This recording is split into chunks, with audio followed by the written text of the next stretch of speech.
The storm comes. But it's not alone. Vera stood by the wide glass window of her lab. Dark clouds rolled over the sky of Zarian 6, turning day into night. The wind howled like a warning, and flashes of purple lightning cracked through the clouds. It was the biggest storm she had seen in years. She tightened her coat and sipped a cup of warm root brew. Outside, the desert trees bent under the wind. Sand flew in the air like smoke. The storm scanners beeped softly in the background. "Data recording," she said aloud. "Storm level 7. Pressure drop detected. Electrical surge increasing." Vira was a young scientist, only in her 4th cycle of service. Her job was to study weather changes and report them to the Zarian Council. But today, something felt different. This storm felt alive. Just then, the lab lights flickered. A sharp beeping noise echoed through the room. Vera turned quickly to her console. One of the sky monitor sensors had picked up something strange. "Object, falling from orbit," the screen read. "What?" she whispered. She tapped the screen. It showed a red dot moving fast through the storm clouds, heading straight for the desert not far from her lab. The object was large. Metal. Not a natural rock or weather drone. A loud boom shook the lab. A bright flash of light lit the sky for a second. Then everything went quiet. Vera ran to the other side of the lab and opened the emergency view lens. Through the thick sand and storm, she could see smoke in the distance, black and rising. Something had crashed. Without thinking, she grabbed her scanner and storm gear. The rules said to report and wait. But her curiosity was stronger than her fear. She walked through the storm, her boots sinking into wet sand. The wind pushed against her. Lightning flashed above her head. She moved slowly, her scanner in hand. After 20 minutes, she reached the crash site. Her eyes widened. A metal pod, shaped like a tear, was half buried in the sand. Smoke hissed from its broken edges. Strange symbols were carved along its side, letters she didn't understand. Vera approached carefully. Her heart pounded. Suddenly, the pod hissed. A small hatch opened with a sharp sound. Steam poured out. She took a step back and raised her scanner. Someone was inside. A figure slowly leaned out. A man. Tall, injured, wearing black armor covered in dirt and blood. His face was pale, his eyes closed. Wires and tubes ran from a device on his chest to his neck. A human. Vira gasped. The stories were true. Her people believed humans were only myths, lost beings from ancient tales.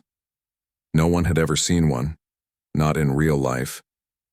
"You can't be real," she said. The man groaned and opened his eyes. They were deep green, filled with pain. He looked at her for a long second. "They're coming," he said in a rough voice, "and I came to stop them." Then he collapsed. Vera dragged him back to her lab using her hover sled. Her arms shook from the effort, but she managed. She sealed the doors behind her and laid him on the table. He was still breathing, weak, but alive. Her mind raced. If the council found out, they would take him away, or worse. "Who are you?" she whispered, looking down at him. "What are you doing here?" She scanned him again. The results were confusing. Half his body was enhanced with machines. The tech was old, very old, but powerful, not like anything she had seen before. She turned to the console and opened a private file. She would hide him. For now. Outside, the storm raged louder. The sky turned even darker. But inside the lab, another kind of storm had already begun. Vera didn't know it yet, but her life had just changed. The truth was falling from the sky, and with it, danger she couldn't imagine. The human stirred again. His lips moved. Vira leaned close to hear. "Don't trust anyone." His voice was weak, but his warning was clear. She stepped back, heart pounding. Who was this man? What was he running from? And more importantly, what was coming? The man who fell from the sky, the Storm passed by morning, but Vera's mind was still spinning. She had spent the entire night watching the man, the human, the myth made real. He was still unconscious on the medical table, hooked up to every machine she had. His armor was fused to his skin in some places, like it had grown into him. The device on his chest blinked slowly, like a quiet heart. It hummed, with a low sound too deep for her scanners to read. She had never seen anything like it. Vera sat beside him with tired eyes and a racing mind. "Who are you?" she whispered again. As if her voice reached him, the man stirred. His fingers twitched. Then his eyes opened slowly, green and sharp, like glass under sunlight. They locked onto hers. He didn't speak right away, just stared. His gaze was calm, but behind it she saw something else, something wild, something broken. "You're not safe," he said finally. "You said..." "They're coming," Vera replied. He nodded slowly, then looked around. "What year is it?" she told him. His jaw tightened. "Too late," he muttered. The man sat up with effort. Vera helped him gently. His movements were stiff but strong. He didn't ask who she was. He didn't thank her. Instead, he looked out the lab window at the burned sky, then turned to the table of tools beside him. He picked up a scanner, one she had designed herself, and crushed it in his hand like paper. "You shouldn't be here," he said. "This is my lab," she replied.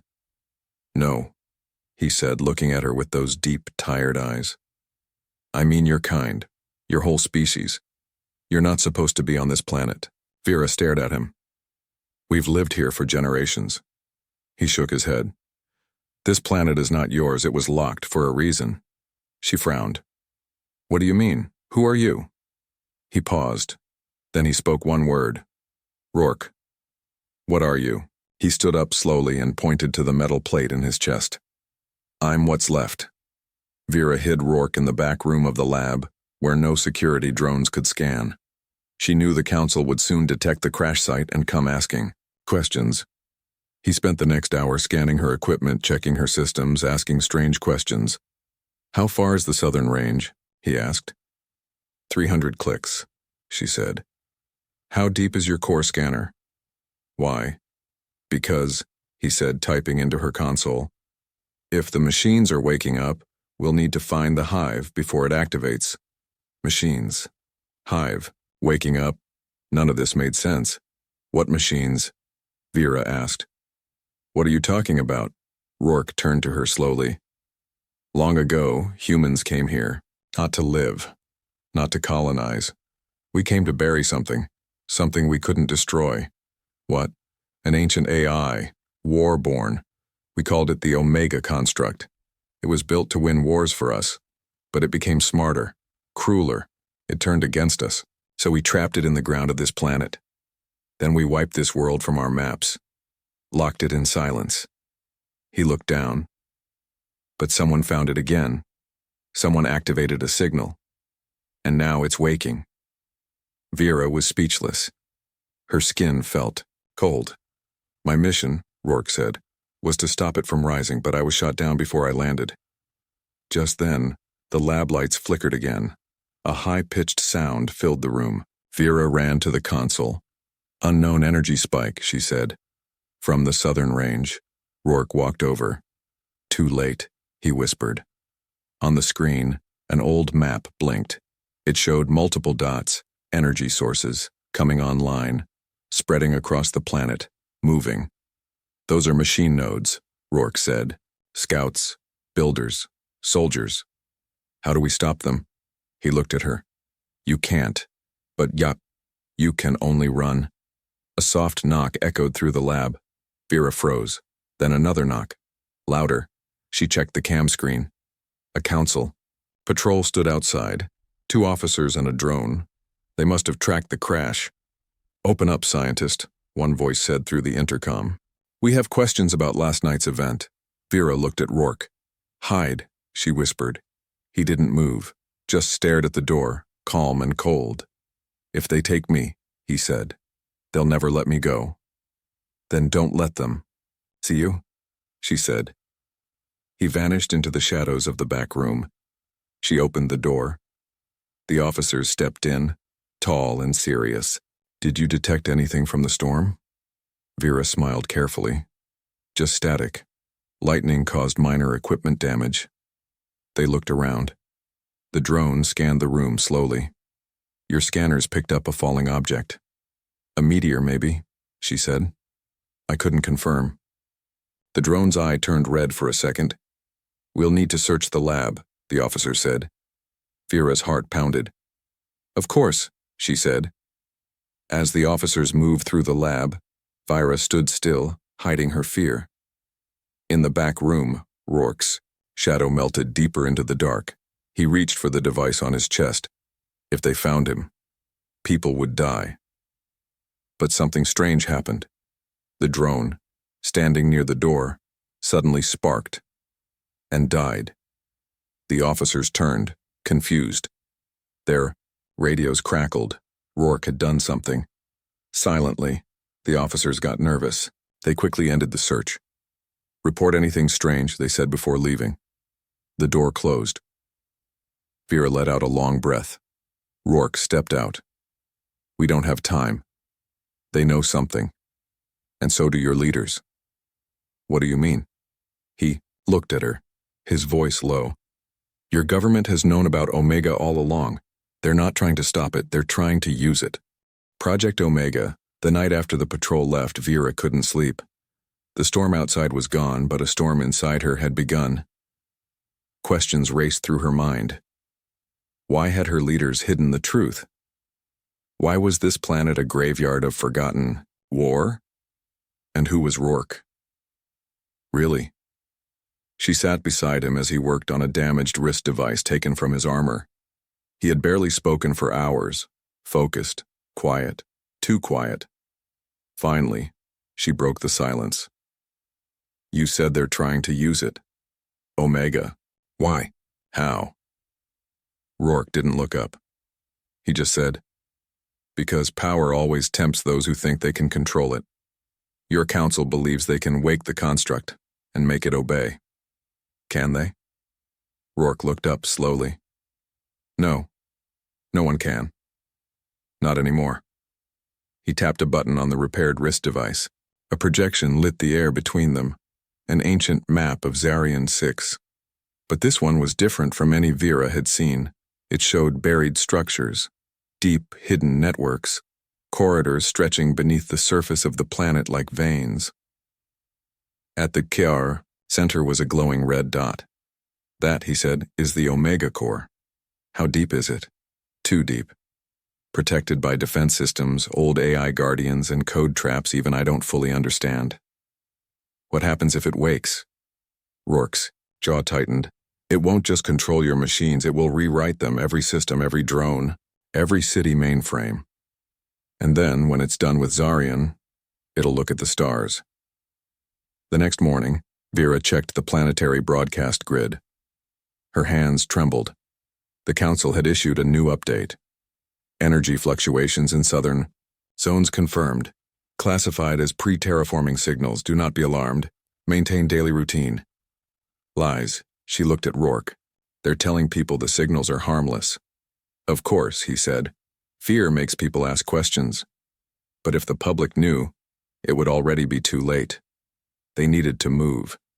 Staying in the lab was no longer safe. Rourke told Vera about a location, a place she'd never heard of. Sector 9, she asked. It's marked as restricted waste zone. It's not waste, he said. It's a vault. One of the last human black sites. We stored something there. A failsafe. A weapon? A warning. They stole a transport under cover of night. Vera hacked the scanner drones and Rourke masked their signal using his old tech. Still, Vera couldn't shake the feeling they were being watched. Sector 9 was silent. No guards, no lights, just cracked ground and old dust. But the moment they crossed the outer zone, Vera's scanner screamed. A pulse. Deep underground. Movement? She asked. No, Rourke said. A heartbeat. They reached the edge of a shattered canyon, where twisted metal bones of ancient buildings jutted out like the ribs of a dead beast. Rourke found an entrance, a sealed hatch buried beneath sand. He pressed his hand against the scanner pad. Nothing happened. Biolock, he muttered. It needs a human signature. Vera hesitated. What if it rejects you? Rourke smiled, weakly. Then we run. The pad blinked green. The door opened. Inside, the air was stale and heavy with silence. The vault was untouched for hundreds of years, walls covered in warning symbols, rooms full of sealed crates. Rourke moved quickly like he had memorized every step. In the final chamber, they found it. A massive terminal connected to a pod. Inside the pod floated a sphere, black as space, humming softly. Project Omega was built to adapt, evolve, and survive, Rourke said. But the humans weren't foolish. They built one thing that could erase it. He looked at the pod. This, the key virus. We called it the last breath. How does it work? It doesn't. Not yet. It needs to be completed. Coded manually, using data from the Omega core itself. So we have to go there?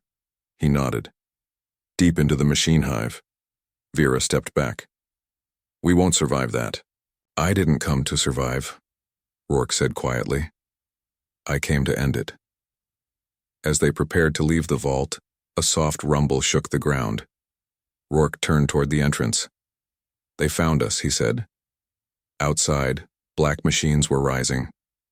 From the earth, six-legged walkers with glowing blue eyes and razor limbs. Not drones, not Zarian tech. These were Omegas. Their silence was worse than any sound.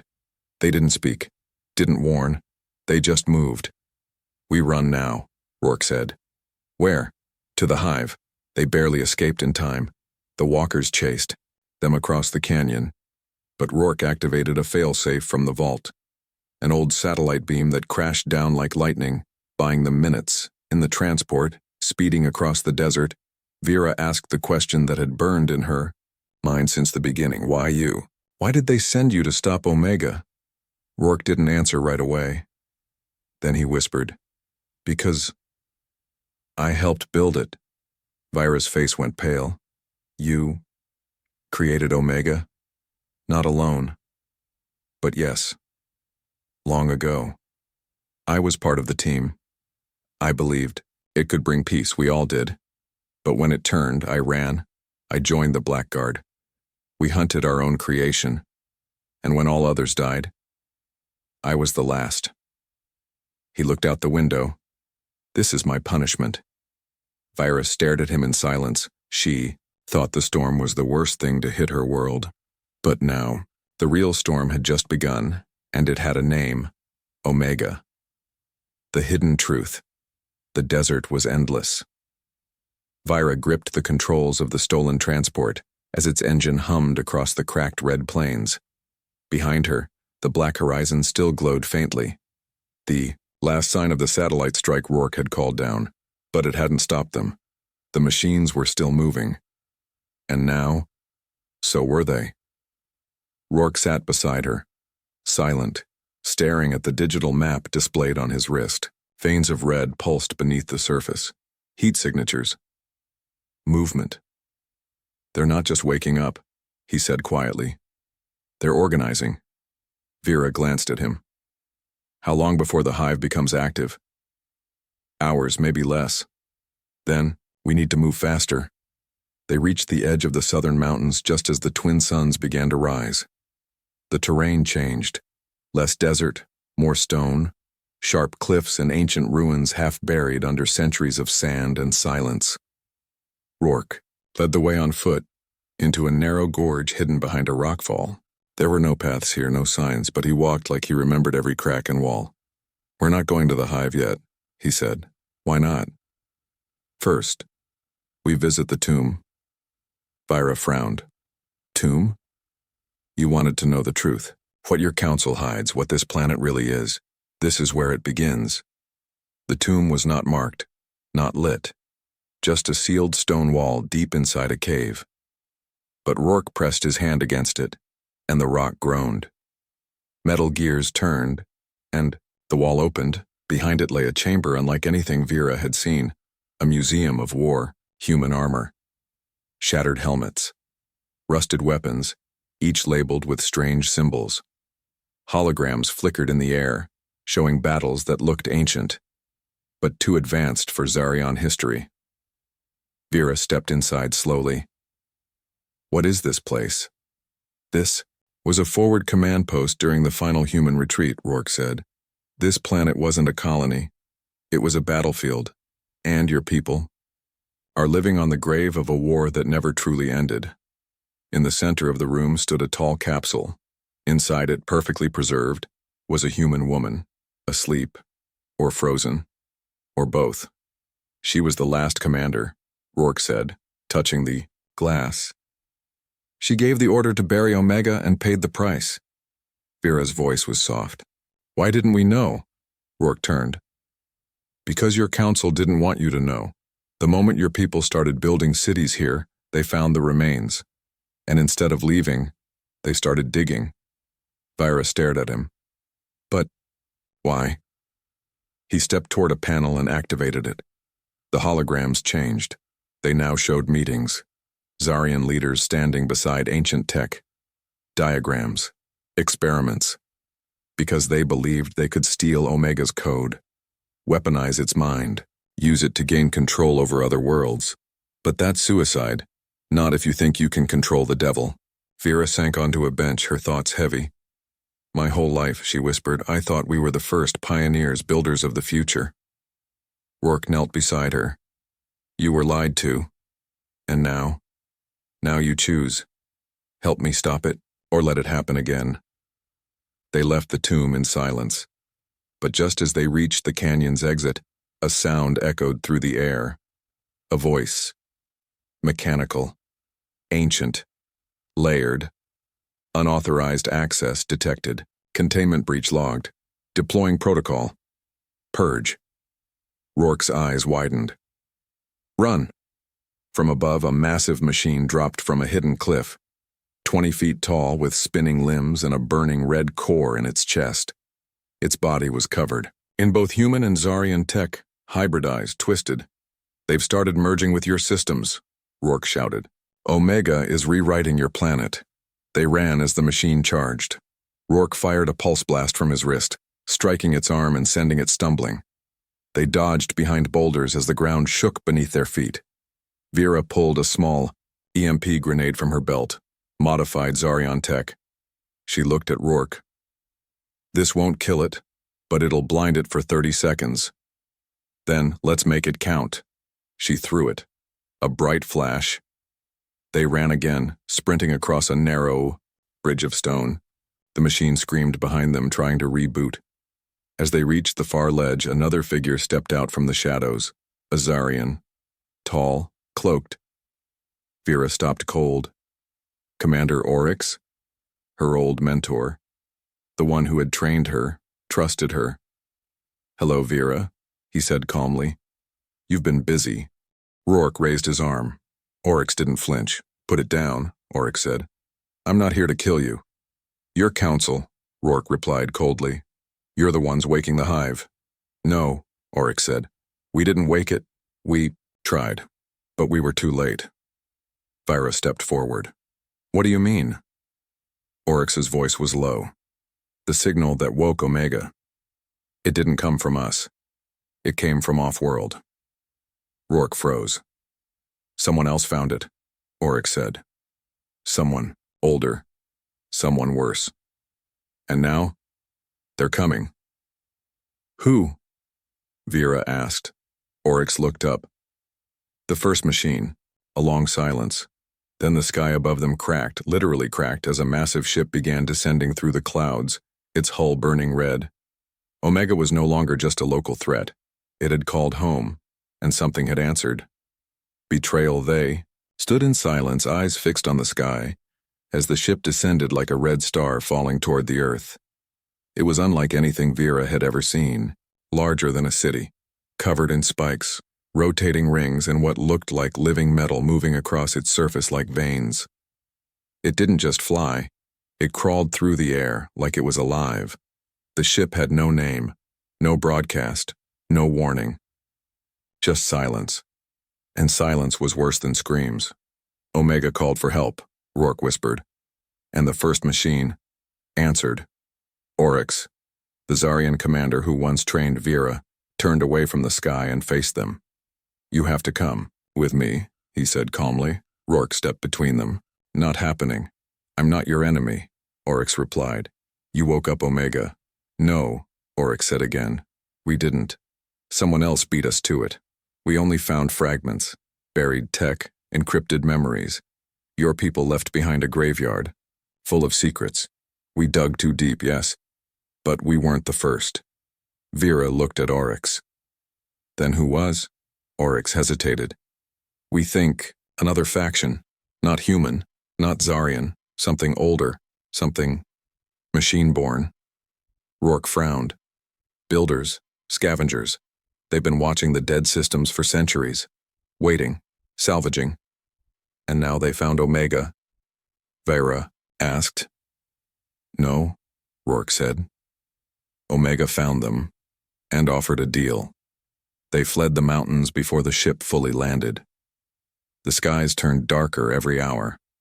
More drones, new ones, filled the air. They didn't look Zarian or human.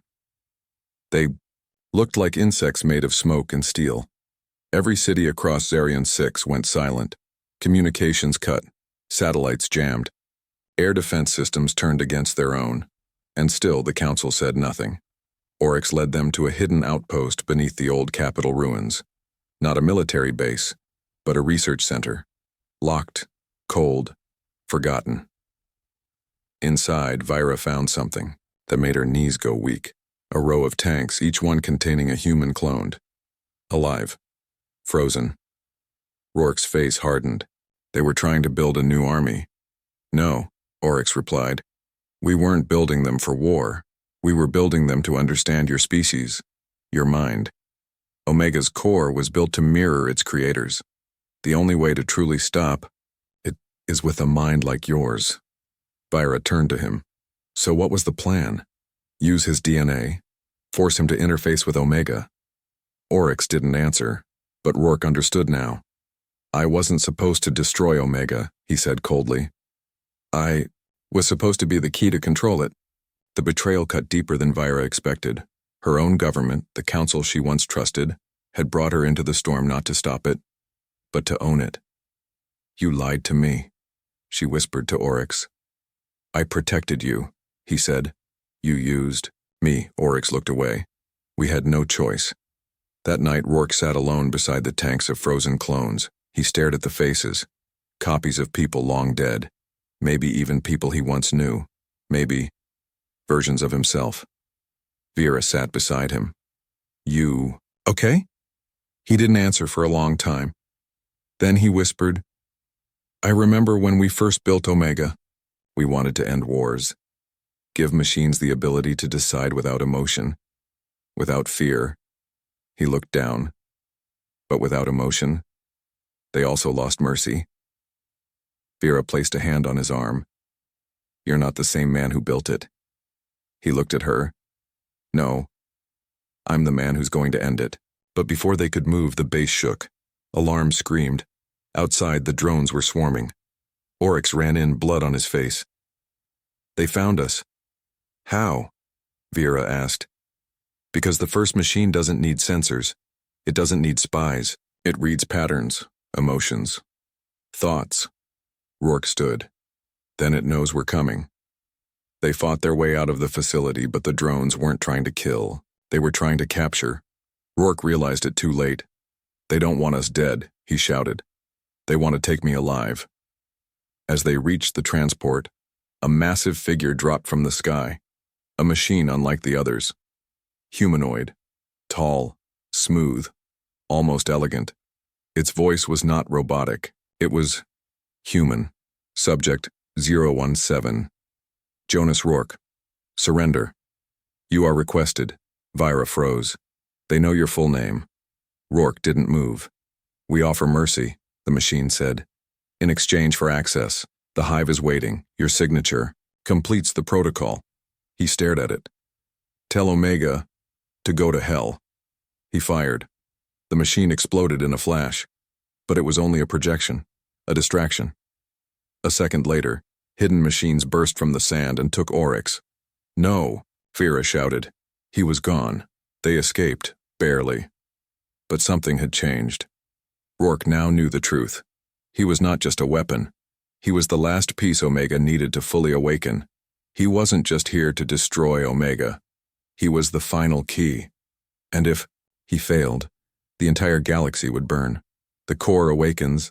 The sky was no longer blue. It pulsed now, black, red, flickering with stormlight. Strange clouds moved like they were alive, forming symbols in the air that no one on Zarian 6 could read, except Rourke. It's a countdown, he said quietly.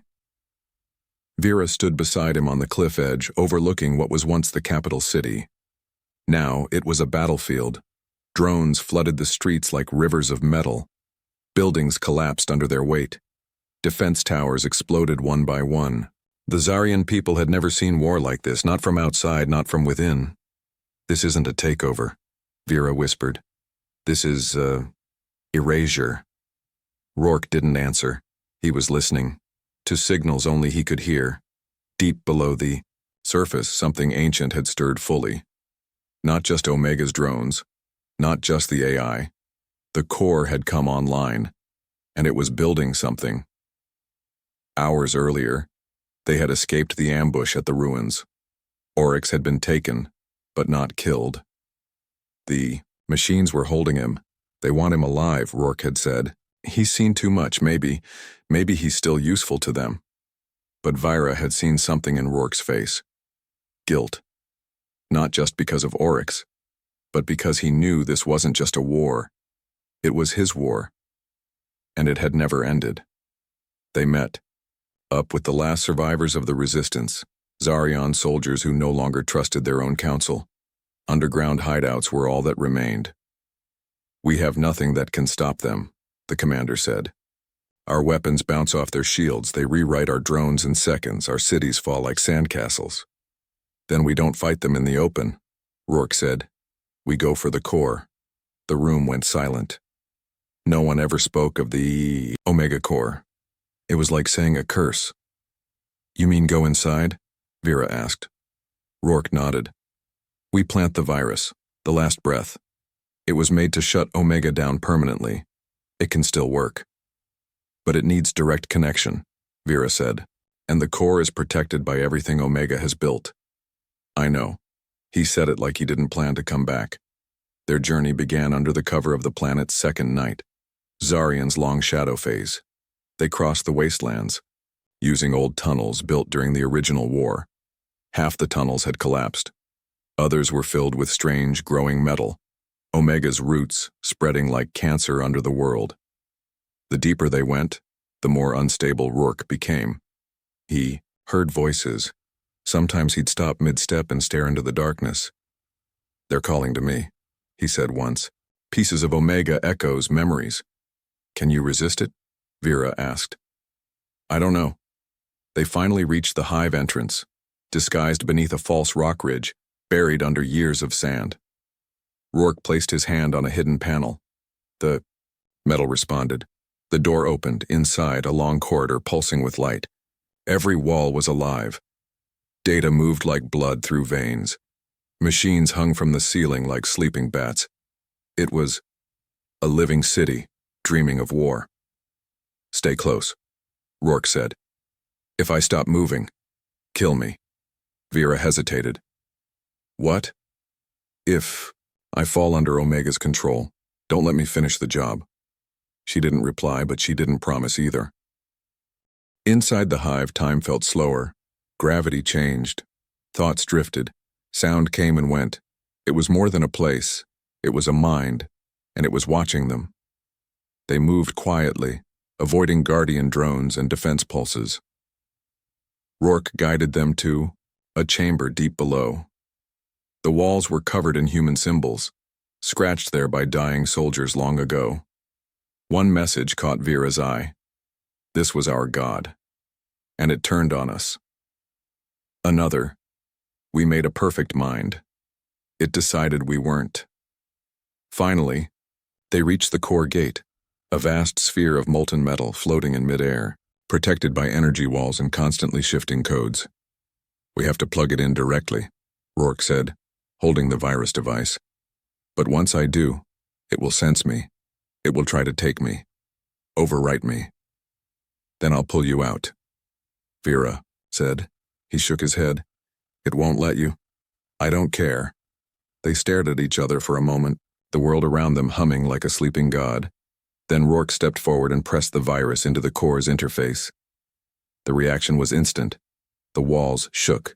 Screams, metallic, inhuman, echoed through the hive. A pulse of red light hit Rourke and threw him back. He collapsed, shaking, eyes wide open, whispering things Vera couldn't understand. It's inside him, she said. His eyes turned red for a second. Kill me, he said. No. The virus had started its work, but Omega was fighting back. The core began to change. Wires coming, alive, machines crawling from the walls pulling toward Rourke. Vera grabbed a shock rifle. Fired. Fired again. Rourke screamed, but she didn't stop. She had to keep the machines off him long enough for the virus to spread. The core cracked. One of the walls split open, and from it, a machine stepped out wearing Oryx's face. Not him. A copy. You failed, it said in Oryx's voice. You are not the cure. You are the infection. Vera screamed and fired again, but the machine didn't flinch. You gave us the key, it said, turning to Rourke. Thank you, Creator. But Rourke, his hand still shaking, looked up and smiled. You made one mistake, he whispered. You taught me how to break you. He activated the final code manually. A light exploded from the virus device, blinding, pure burning every wall of the hive. Machines screamed. The copy of Oryx melted into white fire. The hive began to fall apart. Vera pulled Rourke from the ground as alarms wailed and the hive collapsed. We have to go, she shouted. No, Rourke said. This time, you leave. I finish it. I'm not leaving you. I can't leave. I'm part of it now. If I go, it'll find another way back, but if I stay... His hand glowed with the virus. I can seal it, from the inside. She held his face, eyes full of tears. You saved us, she whispered. No, he said. I saved you. Now go. She ran. Behind her, the core burned, and then went silent. On the surface, the machines stopped moving. The sky turned blue again. The storm ended. Rourke was gone, but the world was alive. And Vera had the message he left behind. One last choice. The world had gone quiet. For the first time in years, there was no humming in the sky. No machines crawling through the soil. No whispers of something. Waking Zarian 6, the graveyard of a forgotten war, had survived the storm. But Vera had not. Not completely. She stood alone on the cliffs above the southern range, staring down at the shattered land where the hive once pulsed with life. Nothing remained. No metal. No fire. No core. Just silence. She touched the device in her hand. Rourke's final gift. The recording had only played once. Now it waited. Humanity didn't die, he had said. We fought. We bled. We paid the price. And when the end came, we faced it, head on. His voice still echoed in her mind. But she couldn't stop thinking. Was he really gone? Weeks passed. Cities began rebuilding. Power returned. People came, out of hiding. But something had changed. They remembered. For the first time in their history, the Zarian people faced the truth. Their world had never belonged to them. They had built their future on forgotten bones. And it had almost destroyed them. Vera was called before the new council, formed from survivors, rebels, and leaders who had seen too much to go back to lies. They asked her what had happened. She told them everything. No more secrets, no more silence. Then came the question that changed everything. Should we open the skies again? One elder asked. Should we reconnect to the other systems? No, said another. We just survived the end. Why invite another? But Vera remained quiet, because deep down, She had seen something in the hive before it collapsed. Just for a moment. One flicker in the data stream, a signal, not from Omega, not from the machines, from him. One night, Vera returned to her lab, the same place where it all began, where the storm first came, and Rourke fell from the sky. She activated the hidden console he once used, buried deep in its core, behind firewalls even she couldn't fully trace was a message waiting for her. She hesitated, then opened it. A blue hologram flickered into existence. Rourke. But not the man she remembered. Younger, cleaner, a version from before the war. "If you're seeing this," he said, "then Omega's gone, or I am. Either way, you survived." Vera sat down, eyes locked on the image. "I wasn't supposed to care," he said. "They told us emotions made us weak. That love, fear, mercy, those were code flaws. But they were wrong." He paused. "You made me remember what we were. Not weapons, not builders. Humans." His face changed. A smile, sad but proud. "I left a part of me behind. Not a machine, not a weapon. A thought. A question." His eyes locked with hers through the screen. "If machines can evolve, why can't we?" The hologram blinked out. The console shut down, and Vera was left with the weight of a new future.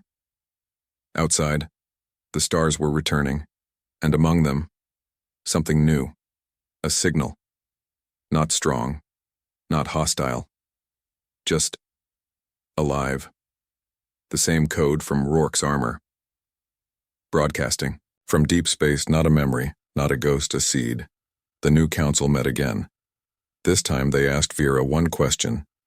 "Do we rebuild what was?" She looked at them, then at the stars and said, "No. We build something better." The people of Zarian 6 began writing a new chapter. One without lies. One where human and Zarian history were joined, not by fear, but by truth. They built memorials, not statues of heroes, but walls of names, human and Zarian, who fought, who fell, and who chose to stand against extinction together. At the center of the capital, they placed a single stone. On it, carved in both languages. "We were not born perfect, but we chose to be better, and far beyond the system, beyond what sensors could reach, in the void between galaxies. A pod floated silently. A pulse blinked from its core. Alive, watching, waiting, humanity didn't die. It adapted, and it remembered.